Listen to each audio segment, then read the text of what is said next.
어떻게 지내셨는지 궁금하네요. 그 사이에 제가 네. 미국에 유학을 다녀왔고요. 유학. 예, 그래서 석사, 부동산 학으로 석사를 지금 유학을 주립대에서 하고 왔고요. 네, 그 사이에 이제 한국에서도 건국대학교 부동산대학원 네. 졸업했고요. 네. 가방끈을 늘리고 있습니다. 점차적으로 신분 세탁을 하기 위해서. 왜 세탁을 하시려는 거죠? 지금 이제 박사 과정 들어가고 있습니다. 이제 투기꾼에서 네. 전문가로. 전문가로? 네. 공중파로? 공중파 이미 갔는데 이제 네. 거기서 좀 걸림돌이 있어가지고 학벌을 좀 높여서 제가 신분 세탁을. 아니, 앞으로의 시장이 이제 또 어떻게 될 거냐 이게 이제 궁금하거든요. 이제 어제 총선이 미지수였던 것이 이제 한국 총선, 그다음에 미국의 대선, 네. 그다음에 이제 금리, 우리가 기다리는 금리. 근데 어제 저녁에 저희한테 두 가지 폭탄이 떨어졌어요. 폭탄이? 예, 첫 번째 이제 총선 결과 이변이 없이 그냥 또 다시 야당이 이제 네. 입법과 이런 정책이 나오면 그거에 따른 입법이 되고 국회에 통과를 해줘야 이제 되잖아요. 근데 계속 거절을 하니까 부동산 대책은 나왔는데 그게 이제 실행이 안 되는 이런 걸 지금 2년 연속 겪고 있거든요. 네. 작년, 올해. 네. 다 항상 연초에 나왔다가 뭐 흐지부지 이렇게 되고 있는데 네. 또 본의 아니게 또 그렇게 됐죠. 이런 큰 변수들이 올해 좀 많기 때문에 이슈들이 어떻게 될지에 대해서 사람들이 걱정이 되게 많으세요. 그러니까 올해는 변수가 많은 해다. 왜냐면 물량은 사실은 이제 26년, 27년 돼야 이제 없는 것이고 물량을 제일 많이 보잖아요. 근데 지금 물량이 아니라 금리가 가장 최대 변수였고 또 하나의 변수가 이제 우리 선거, 미국 선거였는데 이제 우리 선거는 이제 뚜껑이 열린 거고요. 네. 드디어. 꽝! 이게 꽝이죠. 왜냐면 이제 좀 달라질 것이 없다. 하나의 변수는 어쨌든 제거가 된 겁니다. 우리가 이제 예측을 하면서 변수들이 있는데 변수를 이제 하나씩 그게 클리어해지면 그거에 또 맞춰가면 되니까요. 누가 저한테 그런 얘기를 하셨어요. 이주연 씨는 정치에 엄청 관심이 많으신가 보대요. 저는 정치에 관심이 많은 게 아니라 정책에 관심이 많은 겁니다. 부동산 정책. 그렇죠. 그거는 이제 먹고 살고 저도 이제 투자자니까. 네. 우리 흐랭이 TV에는 다주택자분들이 많으시잖아요. 네. 이제 저와 같이 함께 하시는. 네. 근데 저희는 좀 요즘에 발이 묶여 있는 상황이잖아요. 그렇죠. 여러 가지로. 네. 이번에 이제 선거 결과를 보니까 참담하죠. 제일 기다리는 거 딱 두 가지 있지 않습니까? 취득세, 그리고 딱 나오죠. 취득세 완화. 또 물 건너갔습니다. 그 다음에 이제 두 번째, 임대사업자의 아파트 넣어주느냐, 부활하느냐. 네. 지금 이제 아파트는 아직 안 넣어줬으니까요. 두 가지 가장 기다리는데 네. 안 해주지 않겠습니까? 그래서 취득세는 나가리. 다주택자분들한테는 조금 힘겨운 시기가 조금 더 지나갈 것 같고요. 네. 이제 다주택자분들이 앞으로 기다려야 될 것은 두 가지예요. 금리 인하하고 그다음에 유동성이 확대되느냐. 이제 PF 사태가 좀 안 좋게 흘러갈 경우는 유동성 주입이 될 거예요. 유동성 시장에 돈이 풀리면 어쨌든 또 투자로 몰리고 또 선거에 있어서 부동산에는 한 가지 메리트가 있는 점들이 네. 주식 쪽. 오늘 분위기 안 좋지 않습니까? 네. 예, 이제 금투세 얘기가 있어서 그럼 이제 그쪽 자금이 오히려 부동산 자금으로 올 수도 있다. 지금은 이제 주식 투자가 훨씬 좋거든요. 그렇죠. 주식은 아무래도 장도 좋았고요. 주식을 언제 시작했는지에 따라 본인의 계좌의 수익률이 다르겠지만 주식 투자가 나쁘지 않았어요. 비트코인도 좋았잖아요. 예, 이제 그러니까 그쪽에 있는 돈들이 지금 또 투자가 글로 가 있으니까 상대적으로 투자용 부동산 물건들은 좀 인기가 없었단 말이에요. 네. 이제 그런 것들은 좀 왔다 갔다 할 수 있고 앞으로도 두 가지 변수. 또 어제 두 가지 폭탄 맞았다 했잖아요. 네. 두 번째 폭탄. 미국에서도 폭탄 맞았죠. 소비자 물가 밤에 발표되면서 이야 채권 금리 어제 사실 선거 때문에 새벽 3시까지 잠을 못 잤어요.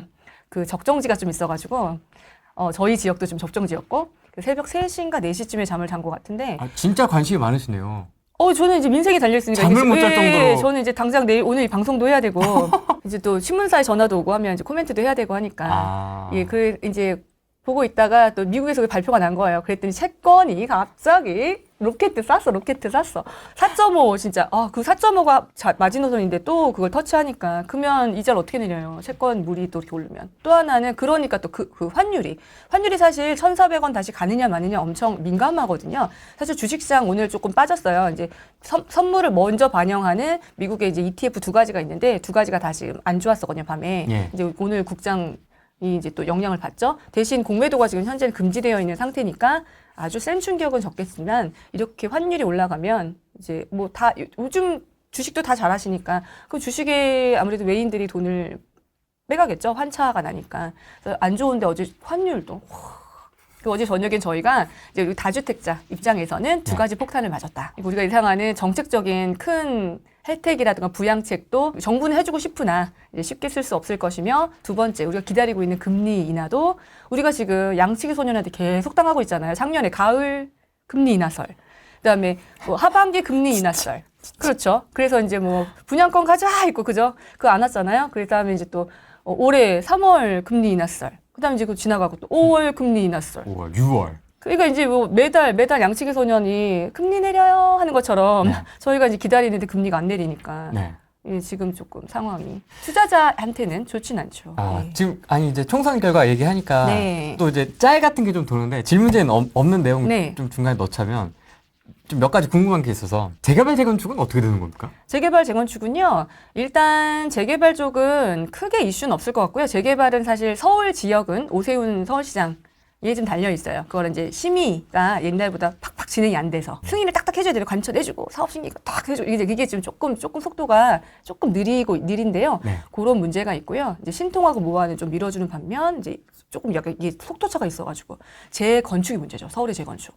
왜냐하면 이제 민주당 입장에서는 강남 지역이 뜨겁게 달아오르고 집값이 오르는 것을 원치 않기 때문에 지금 잘해서 중도표만 잘 3년 동안 관리를 한다면 다음 대선을 노려볼 수 있을 만한 그런 지금 선거 분석이 이미 캠프에선 끝났을 것 같아요. 그러면 이제 지금 비어있는 요번에 놓친 중도 표를 민주당에서는 다시 더 얻어와야 다음 대선이 굳히고 간다라고 보기 때문에 어쨌든 탄핵 정권까지는 지금 선거석 의석이 아니고 그다음에 이제 대통령 거부권도 살아있고 의석 수에 따라서 왔다 갔다 하는데 의석 수는 그래도 이제 지금 다수당으로서 이제 법안에 대해서 좀 이렇게 그러면 예를 들면 우리가 기다리고 있는 물론 그 안전진단이라든가 아니면 도정법 개정이라든가 뭐 여러 가지 법 개정들이 그게 지금 좋은 지역을 가격을 밀어 올릴 만한 거다라고 하면 이미 총선은 끝났기 때문에 조금 이제는 안 해줄. 집값이 오르는 건 안 원할 거예요. 민주당 입장에서는. 집값이 오르면 집값이 많이 올랐기 때문에 젊은 분들이 상대적인 박탈감으로 지난번 윤 대통령 대선 때 국힘을 찍었거든요. 네. 그분들의 수요가 있었는데 집값이 만약에 더 오른다면 그 표도 못 가져올 것이고. 그래서 그런 것들은 재건축에는 조금 걸림돌이 되지 않을까. 그러면 일개 신도시들도 근데 일개 신도시는 좀 다른 얘기인 것 같아요. 서울은 이제 주요 지역에 재건축이 남아있어서 노른자 지역에 재건축이 남아있어서 그렇고요. 일개 신도시 같은 경우는 이번에 굉장히 공약으로 많이 미룬 데다가 지금 일개 신도시에 대해서는 양쪽 다 굉장히 활발하게 조금 움직이고 있는 편이라서 그쪽은 또 그게 재건축을 하는 게 그 표를 관리하는 또 하나의 수단이에요. 되게 재밌죠. 일기 신도시는 지금 그거를 안 해주면 민심이 또 안 좋아요. 그거에서 이번에 굉장히 좋았잖아요. 설명회 하고. 이번에 분당에서는요, 오히려 민주당 후보가 훨씬 더 모든 주민의 설명회마다 그 후보가 다 나서서 이름 있었어요. 주도적으로 했어요. 그건 윤 대통령도 밀고 있는 상황이긴 하지만 민주당하고도 사실은 딱 니즈가 서로 맞아요. 그러니까 이제는 민주당과 정부가 니즈가 부합하는 요소들에서만 지금 이렇게 움직일 거예요. 좀 나눠서 봐야 되겠네요. 서울 재개발, 서울 재건축, 네. 일개 신도시. 네네. 좀 나눠서 봐야 되겠네요. 총선 얘기 짤 되게 많이 돌았잖아요. 이제 짤 중에서 그거 보셨어요? 이제 빨간색, 파란색 서울하고 이제 전국하고 경기도하고 이렇게 색깔 구분해 놓은 거. 못 보셨어요? 이제 정당 득표수에 따라서 결과 나오는 거예요. 그래서 빨간색이 그 이제 강남 3구하고 이제 마포구 이쪽에 이제 신축에 있는 마포구도 저쪽 마포구는 빌라라든가 이제 그 다가구 다세대나 상가주택이 많고 요쪽에만 이제 그 용산에 붙은 쪽에만 이제 아파트가 밀집되어 있잖아요. 그러니까 거기만 또 국힘이 이겼잖아요. 네. 그게 이제 지도인데 아주 뜬금맞게 저쪽 위에 도봉에 빨간색 찍힌 거 보셨죠? 네. 후보가 잘생겨서. 그리고 상대편 후보가 자꾸 이상한 소리를 해서 그렇죠. 차은우 대 이재명. 그렇죠. 뭐 이딴 얘기를 한. 그 단기적으로는 사실은 총선이 의석수가 큰 변화가 없었기 때문에 네. 기존의 기조를 유지할 것이다. 라고 생각이 되고 다음 대선 때 대선 캠프가 꾸려져야지만 이제 그때 어떤 정책이 나올지를 이제 총선 끝났기 때문에 우리 다 잡은 곡이거든요. 관심 없어요. 원래 선거란 게 그런 거예요. 선거란 게 선거하기 전에는 이제 막 뭐 GTX도 발표하고 막 이랬다가 이제는 다른 거를 또 차근차근 챙겨야 되기 때문에 저희가 큰 관심사는 아니거든요. 그런데 이제 막 서울시장 같은 경우는 서울시장 재임을 노린다면 그 사이에 뭔가 굵직굵직한 사업들을 성사시키고 싶을 것이고 그 다음에 대선 캠프에서는 어쨌든 집값을 막 활발 오르는 건 원치 않을 거예요. 어느 당이든지. 뭐 이제 이런 것들을 노려봐야 되는데, 네. 그러니까 이미 뭐 다 잡은 고기한테 뭐를 막 우리가 막 민심 쓰지 주진 않을 거고, 앞으로는 집값 추이가 어떻게 가는데 집이 부족하면 오르죠. 그리고 전세도, 사실 전세가 올해 키인데요. 전세도 부족하면 오르죠. 요걸해서 올 여름에 전세값이 정말 지금 되게 신기한 건 전세값이 오르는 건 맞아요. 계단식으로 오르거든요. 전세가 많이 올랐어요. 네. 이제 이렇게 뭐 5천씩, 3천씩 없어서 이렇게 올려주는 게 아니라 갑자기 하나가 거래되면 다음에 1억 뭐 이렇게. 툭. 예, 왜냐면 갱신권 쓴 거 있고 갱신 다시 새로 하는 게 있고 이러니까. 저 작년에는 이사 가는 게 역전세가 많이 나서 이사 가는 게 세입자한테 유리했어요. 근데 올해는 이사를 안 가고 그냥 머무는 거 같아요. 예, 다시 그냥 집에서 갱신을 하는 것 같아요. 계약 갱신권을 썼다는 얘기가 아니라 그냥 본 집에서. 왜냐하면 이유가 여쭤봤더니 가장 큰 이유는 내가 잘못 이사 갔다가 대출이 안 나올까 봐. 전세자금 대출이 뭔가 이제 뭐 어떤 이유도 은행이 지금 힘들다는 얘기가 주변에 많이 들리니까 이제 특례 대출 받으시는 분 아니면 대출이 좀 두려운 거예요. 내가 섣불리 이사를 갔다가 대출이 안 나오면 전세 집 붕 뜰 것 같은 걱정도 있으시고 이제 그런 것 때문에 이제 전세에 대한 가격이 조금 많이 심각하게 움직이면 전세는 정말 실수요거든요. 민생에 영향을 미쳐요. 네. 그럼 전세가 여름에 정말 지금 트리거가 돼준다라고 하면 양쪽 당에서 다 모른 척 할 수는 없을 거예요. 그거는 저희가 이제 기대하고 있는 좀 약간 지금 너무 침체돼 있어서 네. 저는 폭등도 좋아하지 않고요. 그 다음에 폭등되면 집값은 올라서 좋은데 너무 여러 가지 규제가 있어서 사실 다주택하기에 더 유리하진 않은 것 같아요. 사고 팔고 하는 것도 용이하지가 않고 뭔가 규제가 너무 자주 나오기 때문에 저는 예상하고 이걸 이렇게 구매를 해서 부동산은 시간이 필요하잖아요. 그 시간 동안 저의 계획과 달리 제가 계획을 수정해야 되는 일이 너무 많이 생기는 거예요. 그게 이제 대응하라고 말씀은 하는데 예 말이 좋지. 그쵸. 대응을 어떻게 해 그거를 버티는 거죠. 그죠? 뭐 예측할 수 없다 대응하라 이런 얘기도 있잖아요. 저는 그거 아니라고 생각해요. 예, 그래서 이제 그런 일들이 많이 생겨서 좀 힘든 상황인데 총선은 큰 영향은 없을 것이지만 이제 전세값과 그런 것에 따라서 민생에 영향이 있으면 양쪽 다 이제 그것을 나몰라라 할 수는 없을 거예요. 나몰라라. 전세는 진짜 중요한 문제이긴 해요. 네. 예. 근데 매매값은 총선 영향 직후에 지금 약간 오늘 톡방에 쫙 돈 거 보셨어요? 아니요. 그게 이제 여론이잖아요. 어저께까지는 거래가 잠잠하다가 어제 그저께 가계약금 받을까요 하는 얘기가 많이 들렸어요. 이거 가계약금 받아도 돼요? 이제 저희 수강생분들은 이제 갈아타시는 올해는 갈아타기만 제가 주로 하는데 갈아타기 하실 때 연락이 와서 그러면 이제 딱 연락이 왔거든요. 오늘 짠 듯이 계좌 막혔잖아요. 왜냐면 오늘 톡방에서 다들 톡방 들어가 계시는데 요즘에 다들 보시잖아요. 거기에 네. 이제 민주당 득세하면 집값 오른다. 이게 네. 지금 공식으로 알고 계시기 때문에 그런 내용들이 톡방에 많이 공유가 되었어요. 네. 그러니까 이제 자꾸 물건을 한번 이제 거두시는 거죠. 그래서 오늘은 계좌가 안 나오고 있거든요. 주요 지역에서는. 빠르네요.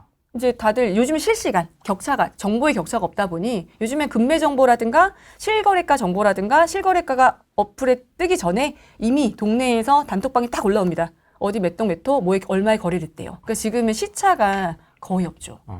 그러니까 이제 당분간은 단기적으로는 조금 집값에 영향을 좀 줄 수도 있다고 생각을 하고요. 네. 근데 그런 거 때문이 아니라 올해는 투자자가 이끄는 시장이 아니라 작년에 무주택자가 금매 잡는 시장이었고요. 네. 올해는 이제 1주택자 내지 2개 정도 가지신 분이 팔고 갈아타는 요런 시장인데요. 갈아타기 장세라고 보는데 이 갈아타기 하시는 분들은 사실 작년엔 내 집이 안 팔려서 꼼짝 못하고 움직이지 못했어요. 네. 내게 팔려야 그 돈으로 어떻게 하잖아요. 그래서 작년엔 그래서 무주택자가 가격은 너무 좋으니까 30% 40% 쫙 빠졌었잖아요. 이제 그 정도면 정말 바닥이라고 보니까 금매를 잡는 거고 지금은 이제 갈아타기 하시는 분들. 올 초에는 신혼부부 특례가 있었기 때문에 그건 신규 구매도 좀 있었어요. 네. 근데 이제 지금은 3월 달에 특히 거래량이 굉장히 좋아졌거든요. 서울도 이제 우리가 4천 찍을 줄 알고 좀 기대를 많이 했는데 4천 조금 못되게 거래가 그래도 굉장히 좋은 거예요. 많이 올랐거든요. 그다음에 경기도도 10,000 돌파했고요. 인천도 좋았어요. 거래량이.